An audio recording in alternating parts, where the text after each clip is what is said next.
Assalamualaikum warahmatullahi wabarakatuh. Nama saya Muhammad Azhar Ihsan.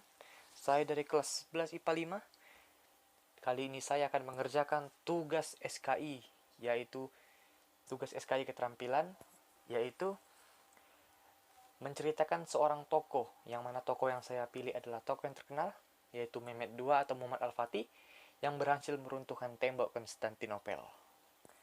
Bagaimana ceritanya? Ayo, tonton videonya. Ini dia Mehmet II. Sultan Mehmet II atau lebih dikenal dengan nama Sultan Muhammad Al-Fatih. Beliau berkuasa selama dua periode. Periode pertama yaitu Agustus 1444 sampai September 1446, dan pada periode kedua yaitu 3 Februari 1451 sampai 3 Mei 1481.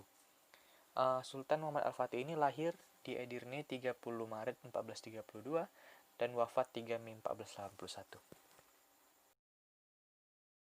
Berikut adalah Sultan Murad II. Sultan Murad II ini adalah ayah dari Muhammad Al-Fatih, yang mana Murad II ini lebih tertarik kepada bidang agama dan seni daripada bidang politik, sehingga menyerahkan kepemimpinannya kepada anaknya yang masih berumur 12 tahun, yaitu Sultan Muhammad Al-Fatih. Nah, di saat Sultan Muhammad Al-Fatih ini menjabat, mereka diserang oleh kerajaan Hongaria yang dipimpin oleh namanya János Hunyadi. Sultan Muhammad Al-Fatih meminta kepada ayahnya dengan mengirimkan sebuah surat atau tulisan bahwa jika ayah adalah sultan, maka pimpinlah pasukan ayah. Tetapi jika aku sultan, maka aku akan menyuruh ayah untuk memimpin pasukanku. Maka dengan itu, Sultan Murad II menghadiri, ikut serta diri sebagai pemimpin dalam pasukan Muhammad Al-Fatih dan berhasil memenangkan perang itu. Dan alhasil apa? Murad II kembali naik tahta sampai ia meninggal, dan setelah itu baru digantikan oleh Sultan Muhammad Al-Fatih. Sultan Muhammad Al-Fatih mempunyai gelar Al-Fatih, yang mana kalau kita ketahui bahwa gelar Al-Fatih sendiri didapatkan ketika Sultan Mehmet II saat itu mengalahkan Konstantinopel, yang mana pada saat itu Konstantinopel menjadi kota yang paling kuat, paling hebat di masanya. Kali ini kita akan membahas dan menceritakan tentang Konstantinopel itu seperti apa dan bagaimana penaklukan Konstantinopel oleh Sultan Muhammad Al-Fatih yang mengubah sejarah dunia. Sebelum kita masuk kepada penaklukan dari Konstantinopel, mari kita pahami dulu dan pelajari dulu apa itu Konstantinopel. Konstantinopel adalah sebuah kota yang berdiri lebih dari 1,5 abad, yang termasuk kota termasyhur di dunia pada saat itu, yang terdepan dalam segala sisi, baik dari sisi kehidupannya, sisi ekonominya, sisi pemerintahannya, semua aspek mereka terdepan. Berbagai upaya banyak dilakukan, salah satunya seperti para pemimpin-pemimpin muslim yang ingin menaklukkan Konstantinopel, yang mana pada saat itu Nabi Muhammad SAW bersabda bahwa Konstantinia itu akan tunduk kepada Islam, kepada umat muslim. Yang mengalahkannya adalah sebaik-baik pemimpin dan sebaik-baik pasukan. Semenjak sabda itu dikeluarkan, banyak para pemimpin-pemimpin muslim yang berbondong-bondong untuk menjadikan diri sebagai apa yang dikatakan Nabi. Tapi sayangnya, Konstantinopel masih tegak sampai tahun 1453. Namun, Konstantinopel pernah berhasil satu kali diduduki pada Perang Salib keempat, dan mereka mengubah namanya menjadi Kekaisaran Latin Romawi. Nah, pada Perang Salib keempat itu, ketika mereka menduduki Konstantinopel pada saat itu, banyak bangunan gereja dan bangunan sekolah dirusak, seperti gereja, biara-biara dirusak, terus ada juga para biarawati diperkosa, ada banyak yang dibunuh orang-orang, dibiarkan mati seperti itu tanpa ada bantuan, yang mana pada Perang Salib ini juga merusak nama ataupun jati sebutan mereka gitu. Jadi mereka mengira bahwa Kristen Katolik ini pendatang yang buruk bagi Kristen Ortodoks. Nah, dari sinilah permusuhan internal dari mereka sendiri. Ini kita akan memasuki bagian inti dari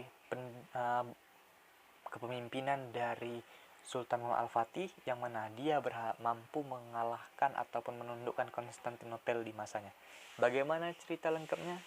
akan kita bahas di sini.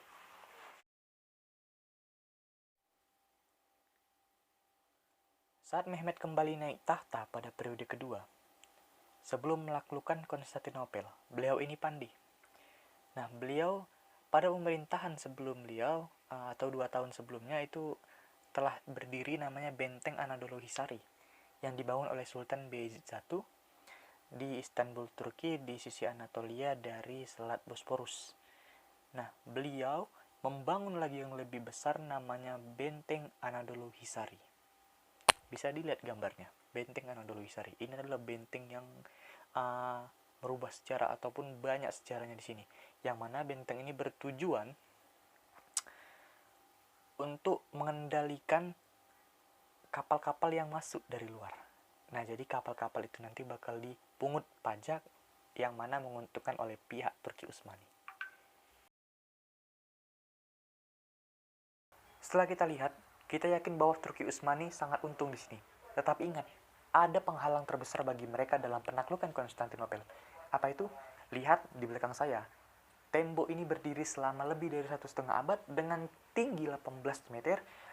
Dan tembok ini bukan hanya satu lapis, tetapi tembok ini 3 lapis yang membentang sepanjang 7,2 km. Kalau kita bayangkan, semana 7,2 km itu sangat jauh tentunya. Oleh karena itu, Muhammad Al-Fatih mendatangkan seorang insinyur yang bernama Orban. Dia ini ahli dalam persenjataan. Dia membuat namanya meriam yang dapat menghancurkan tembok Konstantinopel. Berikut meriamnya, di belakang saya ada gambar. Meriam ini panjangnya 5,2 meter, beratnya itu sekitar kalau kurang nggak salah 18 ton, dan juga jarak lemparnya itu 1,6 km.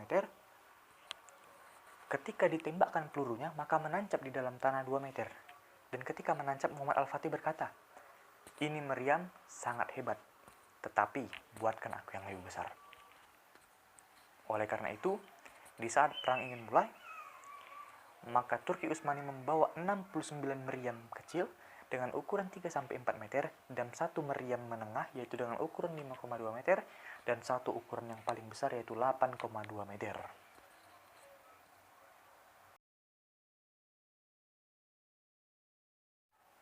Seperti dalam video berikut ini, bahwa meriam-meriam itu ditarik menggunakan gerobak dan ditarik oleh hewan, adapun ditarik juga dengan manusia. Mungkin seperti ini lengkapnya, saksikan mungkin video di belakang saya juga ada.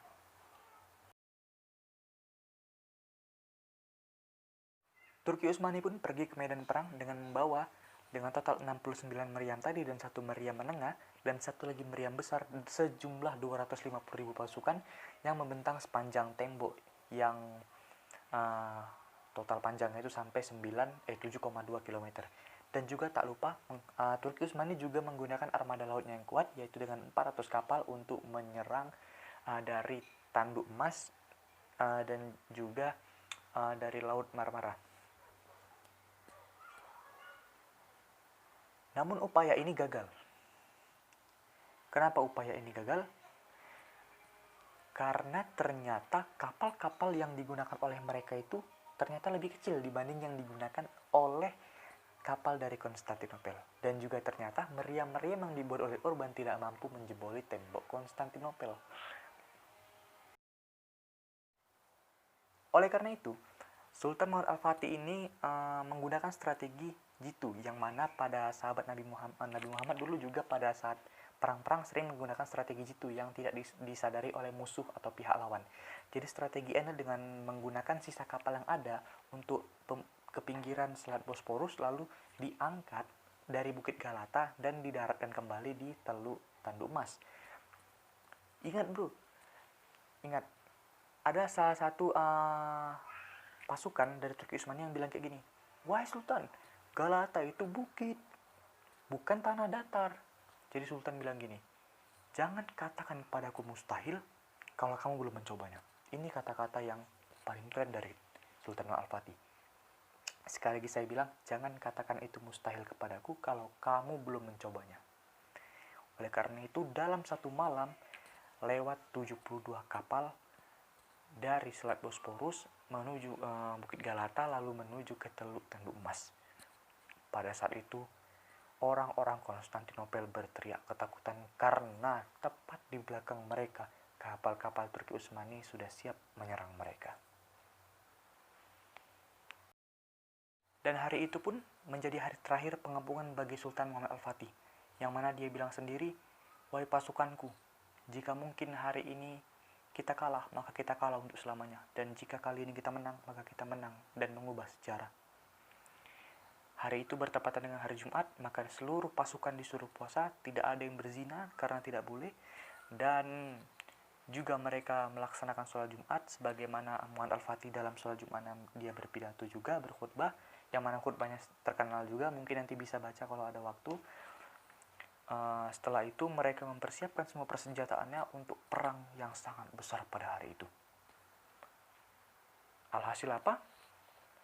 Sultan Muhammad Al-Fatih berhasil menduduki yang namanya Konstantinopel.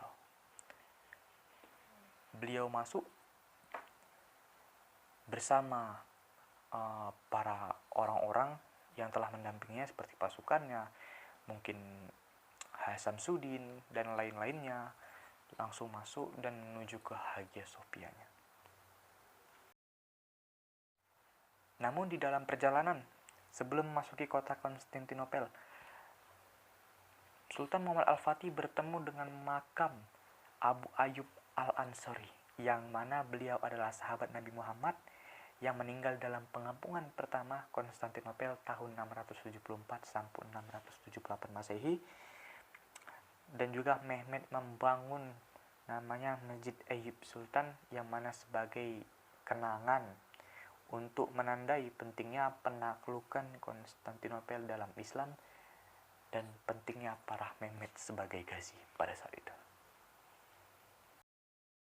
Setelah Mehmed berhasil menduduki Konstantinopel, dia merubah Hagia Sophia yang dulunya merupakan Basilica Ortodoks menjadi sebuah masjid, dan juga Mehmed memerintahkan untuk pembangunan ulang kota, termasuk memperbaiki dinding, memperindah kota, yang mana bertujuan nanti untuk agar bangsa-bangsa Yunani yang telah pergi itu dapat kembali lagi ke kota Konstantinopel.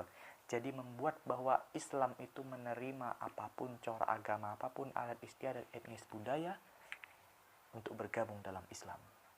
Jadi seperti itu akhir dari Konstantinopel ini. Setelah menaklukkan Konstantinopel, Mehmed II tidak berhenti di situ juga, tetapi beliau memperluas wilayahnya lagi, seperti pada penaklukan Serbia 1454 sampai 1459 dan penaklukan Morea itu 1458 sampai 1460, penaklukan tepi Laut Hitam, penguasaan Wallachia yang lebih dikenal dengan negeri Dracula pada saat itu, dan juga perang Utsmani Venesia yang terkenal itu pada tahun 1463 sampai 1479, dan pendudukan Karaman, dan yang terakhir adalah penyerangan Moldova.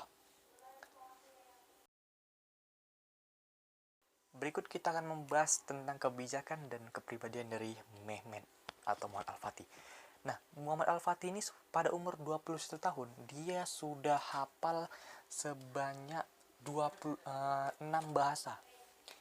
Apa itu? Yang pertama bahasa Turki Utsmania, bahasa Arab, bahasa Persia, bahasa Serbia, bahasa Yunani, dan bahasa Latin.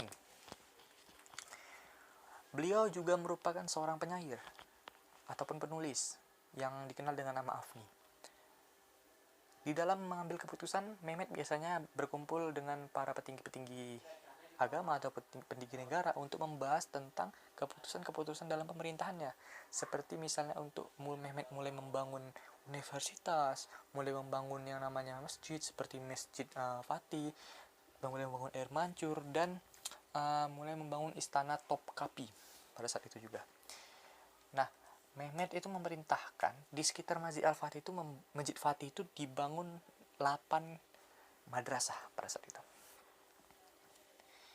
Nah, ini yang istimewa dari Muhammad Al-Fatih, yaitu apa? Dewan Sultan itu biasanya diambil dari para bangsawan, para orang-orang hebat dari Turki Utsmania. Tetapi kali ini beda. Muhammad Al-Fatih mengambil Dewan Sultan itu dari yang namanya Devshirme.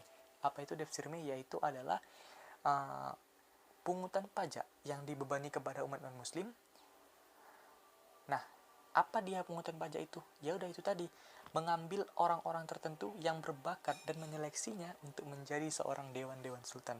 Dalam arti apa? Umat non-muslim pada saat itu dikasih kekuasaan agar dia lebih setia kepada negaranya, lebih cinta kepada negaranya. Walaupun negara Utsmani ini adalah bagian dari muslim, mayoritas muslim gitu.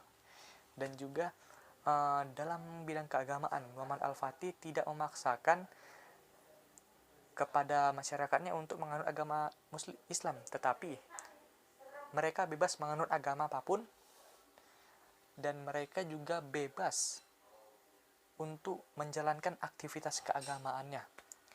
Nah, di sini juga Muhammad Al-Fatih memberikan yang namanya sistem milad, yaitu semacam hak otonomi kepada umat tiap agama untuk mengatur diri mereka sendiri tanpa banyak campur tangan dari pihak Turki Utsmani. Ini yang hebat dari Muhammad Al-Fatih. Belum genap 3 dekade, Konstantinopel tumbang dari Turki Utsmani. Mengingat hal itu, Roma mengira bahwa nasibnya akan sama seperti Konstantinopel. Jadi, Paus dan para penduduknya itu diungsikan. Dan Paus Siklus IV menyatakan kepada semenanjung Italia, Prancis, Hongaria akan memulai perang dan memulai pengepungan. Pada tahun 1481 mereka memulai pengepungan, dan pada tanggal 1 Mei 1481 mereka sudah berkumpul dan memulai pengepungannya juga. Di waktu yang sama pada saat itu juga Turki Utsmani juga akan menaklukkan Italia Selatan. Namun banyak sejarawan mengatakan bahwa Turki Utsmani pada saat itu menaklukkan Mesir yang pada saat itu dikuasai oleh Kesultanan Mamluk dari Wangsa Abbasiyah yang telah lama hidup di sana dan telah lama mendapat perlindungan dari Kesultanan Mamluk sejak tahun 1261. Berita menyedihkannya, tak lama setelah itu juga Turki Utsmani kehilangan sosok pemimpin, yaitu Sultan Muhammad Al-Fatih yang dikenal penakluk Konstantinopel mangkat pada tanggal 3 Mei 1481 di usianya yang ke-49 tahun. Banyak sejarawan mengatakan, termasuk Colin Haywood mengatakan bahwa beliau diracun putra tertuanya yaitu Bayezid. Berita kematian Mehmed ini menggembirakan Eropa sehingga membuat mereka merayakan kemenangannya. Bahkan di Venesia sendiri mereka mengatakannya dengan perkataan bahwa Sang Elang Agung telah mati. Mungkin sampai di sini dulu. Turki Utsmani dipimpin oleh Muhammad Al-Fatih telah saya ceritakan. Pertanyaan saya sendiri, kapan kita mendapatkan sosok pemimpin seperti Muhammad Al-Fatih? Sebagaimana hadis Nabi akan takluk Konstantinopel, sebaik-baik penakluk adalah sebaik-baik dia dan sebaik-baik pasukan adalah pasukannya. Dan kapan kita akan mendapatkan pemimpin dan pasukan yang seperti itu di masa yang sekarang? Sungguh kita semua akan rindu dengan pola-pola kepemimpinan seperti ini. Wallahu a'lam bishawab. Mungkin cukup sekian dulu cerita dari tokoh Muhammad Al-Fatih, yang mana ini menjadi tugas akhir semester dari pelajaran SKI. Mungkin ada kehilafan kata ataupun salah-salah kata, saya mohon maaf. Saya pamit undur diri. Nama saya Azhar Ihsan dari kelas 11 IPA 5. Assalamualaikum warahmatullahi wabarakatuh.